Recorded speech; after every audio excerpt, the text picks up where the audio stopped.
What's up, pizza people? I'm Jesse from Patio Pizza, and today we're talking bar pizza.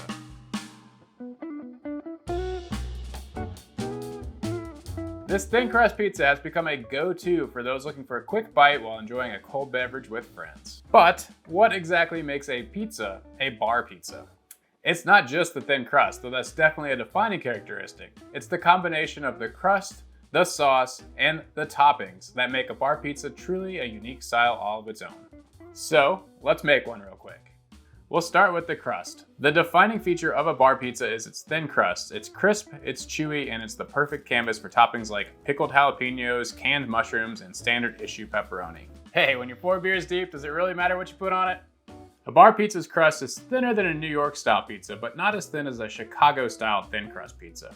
It's crispy on the bottom thanks to direct contact with the baking pan, but still pliable enough to be folded like a New York slice. This combination of textures makes for a satisfyingly crunchy, yet chewy pizza. Chewy in a good way.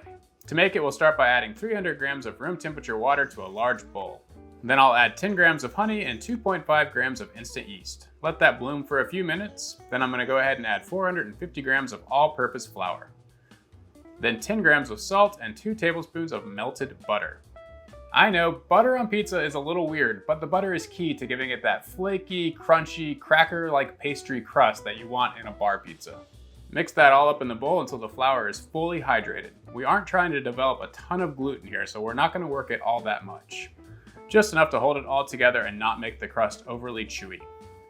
Once it's together, grease a work surface and then hand knead it for 5 minutes just to bring it all together. Depending on the temperature of your ingredients and the type of butter you use, you might notice that a little bit of the butter has held onto the flour and created little buttery cakey bits. That's okay, just try to knead those out the best you can. They're gonna cook out just fine in the pizza. Kinda, again, giving it that crackery texture we're looking for.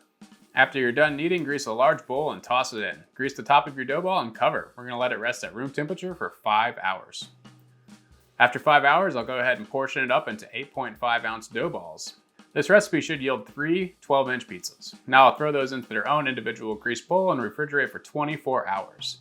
This second part of the proofing is going to help the dough relax. It's going to develop a little bit more additional flavor without gassing the dough up too much. We don't want a lot of gas. This isn't supposed to be like a super airy crust. About 4 hours before you're ready to make pizza, you're going to take the dough back out of the fridge to let it warm up.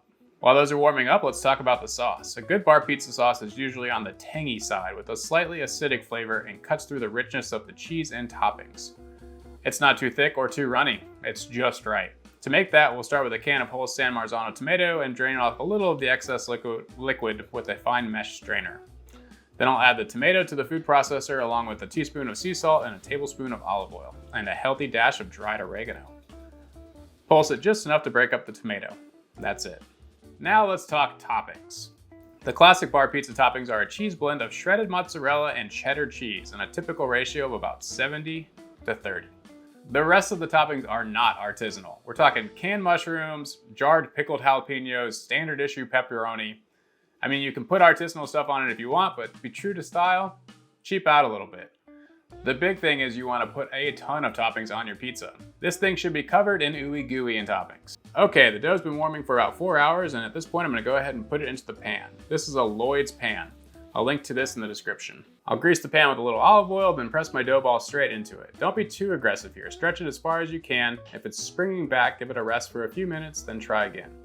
Press the dough all the way to the edges. Be sure to press it down as evenly as you can. You can optionally give it a little dock with a fork. This will help ensure you don't develop any air bubbles. When you top it, you want to sauce all the way to the rim of the pizza. Then do the same with your cheese and other toppings. This is going to bake in a preheated oven at 550 degrees. If you have a pizza steel or stone, go ahead and put that in there and preheat that too. And then place your pan directly on the steel and bake for 10 minutes at 550. It's done when the cheese around the outside of the pan is dark, brown, and crispy. If you notice the bottom of your pizza is not as brown and crispy as you would like, you can put it back in the oven directly on the steel, so not in the pan. Just put it right on the steel, about 45 seconds, and it's gonna crisp up real quick, so keep an eye on it.